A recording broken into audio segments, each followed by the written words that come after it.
Γεια σας, είμαι ο Δημήτρης για το κανάλι μου Farm Revolution και στο σημερινό βίντεο θα σας παρουσιάσω ένα ελαιοραβριστικό μηχάνημα τύπου χτένας από την εταιρεία Volpi, το μοντέλο Super Bomber 195. Η εταιρεία Volpi είναι μια ιταλική εταιρεία όπου διαθέτει μια πολύ μεγάλη γκάμα από αγροτικά μηχανήματα αλλά και εργαλεία και έτσι λοιπόν τη φετινή χρονιά παρουσίασε κάποια καινούργια μοντέλα από ελαιοραβριστικά μηχανήματα. Έτσι λοιπόν ένα από αυτά τα μοντέλα είναι και το συγκεκριμένο ελαιοραβριστικό μηχάνημα που κρατάω στα χέρια μου, όπου είναι το Super Bomber 195, είναι τύπου χτένας και μάλιστα τα ραβδιά που διαθέτει είναι από πλαστικό και όχι από ανθρακόνημα όπως τα περισσότερα. Επίσης το συγκεκριμένο μοντέλο είναι και πτυσσόμενο, καθώς πολύ εύκολα μπορούμε να αυξομοιώσουμε το μήκος του. Αυτό όμως που το κάνει το συγκεκριμένο μοντέλο να ξεχωρίζει από τα υπόλοιπα είναι ότι μπορούμε να το τροφοδοτήσουμε με τρεις διαφορετικούς τρόπους. Ο πρώτος τρόπος είναι με μια μπαταρία τύπου αυτοκινήτου στα 12V, αλλά σε συνδυασμό και με το καλώδιο που κρατάω στα χέρια μου, όπου έχει μήκος 10 μέτρα. Ο δεύτερος τρόπος είναι με μια επαναφορτιζόμενη μπαταρία 21V, όπου η συγκεκριμένη μπαταρία μάλιστα είναι κοινή και για άλλα εργαλεία της εταιρείας Volpi, όπως για παράδειγμα ένα κλαδευτικό αλυσσοπρίωνο, όπου το έχω και ακριβώς δίπλα μου για να το δοκιμάσουμε, αλλά και κάποιο κλαδευτικό ψαλίδι ή ένα κονταρόπριωνο. Ο τρίτος τρόπος είναι να χρησιμοποιήσουμε μια μπαταρία πλάτης, όπου είναι στα 44,4V με 20 αμπερόρια χωρητικότητα. Στο κάτω μέρος του ραβιστικού έχουμε και το χειριστήριό του, όπου εδώ βλέπουμε τρία κουμπιά. Το πρώτο είναι το on-off για να ενεργοποιήσουμε και να απενεργοποιήσουμε το ραβιστικό μηχάνημα και το C-plin που βλέπουμε είναι για να αυξομειώνουμε τις τροφές του ραβιστικού μηχανήματος, καθώς διαθέτει τρεις ταχύτητες με μέγιστα χτυπήματα τα 1120 ανά λεπτό. Όσο αφορά το μοντέλο που σας παρουσιάζω σήμερα, το Super Bomber 195, υπάρχουν δύο εκδόσεις. Υπάρχει η έκδοση L και η έκδοση XL και αυτό έχει να κάνει ανάλογα με το μήκος του ραβιστικού μηχανήματος. Το συγκεκριμένο μοντέλο που σας παρουσιάζω είναι η έκδοση XL, καθώς έχει μήκος 2 μέτρα και 40 εκατοστά έως και 3 μέτρα και 60 εκατοστά, έναντι της έκδοσης L, όπου το μήκος του είναι από 2 μέτρα και 10 εκατοστά έως και 3 μέτρα. Οπότε σε αυτό το σημείο ας περάσουμε να δούμε περισσότερα τεχνικά χαρακτηριστικά για το ραβιστικό μηχάνημα που σας παρουσιάζω. Το μοντέλο που χρησιμοποιεί είναι brushless στα 12V με ισχύ 350W. Όπως ήδη ανέφερα, μπορούμε να το τροφοδοτήσουμε με τρεις διαφορετικούς τρόπους, είτε με μια μπαταρία τύπου αυτοκινήτου στα 12V, είτε με μια επαναφορτιζόμενη μπαταρία στα 21,6V, είτε με μια μπαταρία πλάτης στα 44,4V. Η σωλήνα που χρησιμοποιεί είναι από αλουμίνιο, τόσο εξωτερική αλλά και εσωτερική, καθώς είναι πτυσσόμενο με μήκος από 2 μέτρα και 40 εκατοστά έως και 3 μέτρα και 60 εκατοστά, καθώς είναι η έκδοση XL, ενώ η έκδοση L έχει μήκος από 2 μέτρα και 10 εκατοστά έως και 3 μέτρα. Ο μηχανισμός της κεφαλής αποτελείται από μεταλλικά γρανάζια για μεγάλη ανθεκτικότητα και η κίνηση της κεφαλής, των ραβδιών δηλαδή, είναι οριζόντια παλμική. Διαθέτει τρεις ταχύτητες ώστε να αυξομειώνουμε πολύ εύκολα την ταχύτητα του ραβιστικού μηχανήματος ανάλογα την ποικιλία της ελιάς αλλά και κατά πόσο πέφτει ο καρπός, με μέγιστα χτυπήματα ανά λεπτό τα 1120. Τα ραβδιά που διαθέτει είναι από πλαστικό ενισχυμένα με ιαλονίματα και μάλιστα είναι κουμποτά πάνω στο ραβιστικό μας μηχάνημα ώστε να είναι πολύ εύκολη και αντικατάστασή τους. Όσο αφορά το βάρος του ραβιστικού, όπου είναι η έκδοση όπως είπαμε XL, είναι 2 κιλά και 750 γραμμάρια, ενώ της έκδοσης L είναι 2 κιλά και 450 γραμμάρια.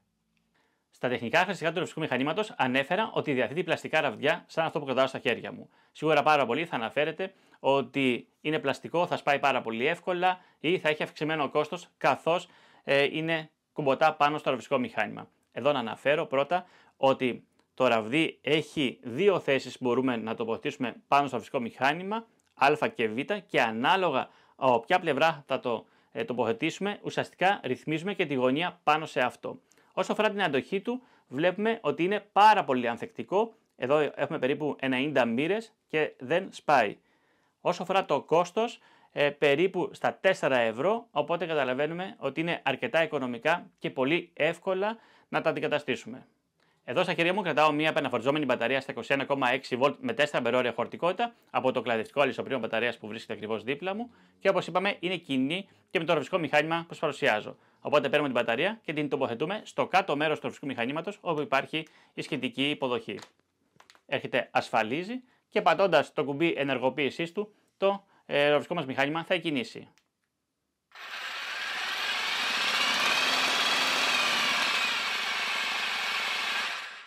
Οπότε βλέπουμε ότι έχουμε τη δυνατότητα να τροφοδοτήσουμε με πολλούς τρόπους το συγκεκριμένο ρευστικό μηχάνημα, τόσο με μια μπαταρία τύπου αυτοκινήτου όπως είπαμε, αλλά και μια επαναφορτιζόμενη μπαταρία, όπως είπαμε, αυτού του τύπου, όπου μας δίνει μια πολύ μεγάλη ελευθερία κινήσεων.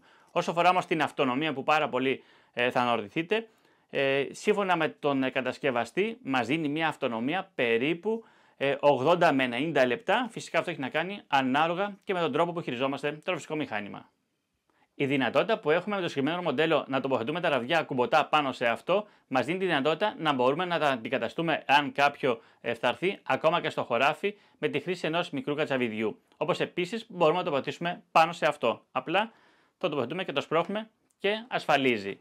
Οπότε σε αυτό το σημείο είμαστε έτοιμοι να πάρουμε το ρευστικό μηχάνημα και να πάμε να κάνουμε και τις απαραίτητες δοκιμές σαν έναν ελαιώνα.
Έχοντας ολοκληρώσει και το πρακτικό μέρος του βίντεο, τα προσωπικά μου συμπεράσματα. Όσο αφορά την ποιότητα κατασκευής του ροβιστικού μηχανήματος, η κατασκευή φαίνεται να είναι αρκετά στιβαρή. Μου άρεσε αρκετά η χειρολαβή στο πίσω μέρος, όπου βολεύει πάρα πολύ στο να το κρατάμε και να μας κουράζει την πολύ ωρή χρήση. Και όσο αφορά την ισχύ του ροβιστικού μηχανήματος, σίγουρα η τρίτη ταχύτητα που είναι η πιο ισχυρή είναι πάρα πολύ αποδοτική. Η δεύτερη ταχύτητα, θα έλεγα, όπου έχει χαμηλότερες τροφές, είναι για ποικιλίες όπου πέφτει ο καρπός πιο εύκολα και έτσι μειώνουμε και τη ζημιά που μπορούμε να κάνουμε στο δέντρο μας. Ενώ η πρώτη ταχύτητα που έχει αρκετά χαμηλές τροφές, θα έλεγα, την κάνει ιδανική ίσως και για βρώσιμες ποικιλίες. Σε αυτό το σημείο, ας περάσουμε να δούμε και πόσο κοστίζει το ελαιοροβιστικό μηχάνημα που σας παρουσίασα. Εδώ έχουμε ένα ελαιοροβιστικό της εταιρείας Volpi τύπου χτένας, το μοντέλο Super Bomber 195. Έρχεται σε δύο εκδόσεις, όπου την πρώτη έκδοση L θα τη βρούμε στην τιμή των 359 ευρώ και την έκδοση XL στην τιμή των 379 ευρώ στα συνεργαζόμενα καταστήματα με την εταιρεία Volpi. Φυσικά, περισσότερες πληροφορίες αλλά και τηλέφωνο επικοινωνίας θα βρείτε κάτω στην περιγραφή του βίντεο. Φτάνοντας στο τέλος για το σημερινό μας βίντεο, σας παρουσίασα ένα ελαιοροβιστικό μηχάνημα της εταιρείας Volpi και σίγουρα θα το ξεχωρίσω για τους 3 διαφορετικούς τρόπους που μπορούμε να το τροφοδοτήσουμε. Φυσικά, αυτό που το κάνει ιδιαίτερο είναι ότι μπορούμε να το τροφοδοτήσουμε και μια επαναφορτιζόμενη μπαταρία στα 21,6 V, αυτή που κρατάω στα χέρια μου, και μάλιστα είναι κοινή, όπως είπαμε, και με πάρα πολλά εργαλεία της εταιρείας Volpi. Οπότε, είδαμε ότι είναι ένα ελαιοροβιστικό μηχάνημα αρκετά πρακτικό, αρκετά δυνατό και μάλιστα μπορούμε να αριθμίσουμε και τα χτυπήματα του ροβιστικού μηχανήματος ανάλογα την ποικιλία που έχουμε. Οπότε, αν σου άρεσε το βίντεο, πάτε ένα like, κάνε και μια εγγραφή στο κανάλι μου ώστε να ενημερώνεσαι ό,τι καινούργιο ανεβάζω. Γεια σας!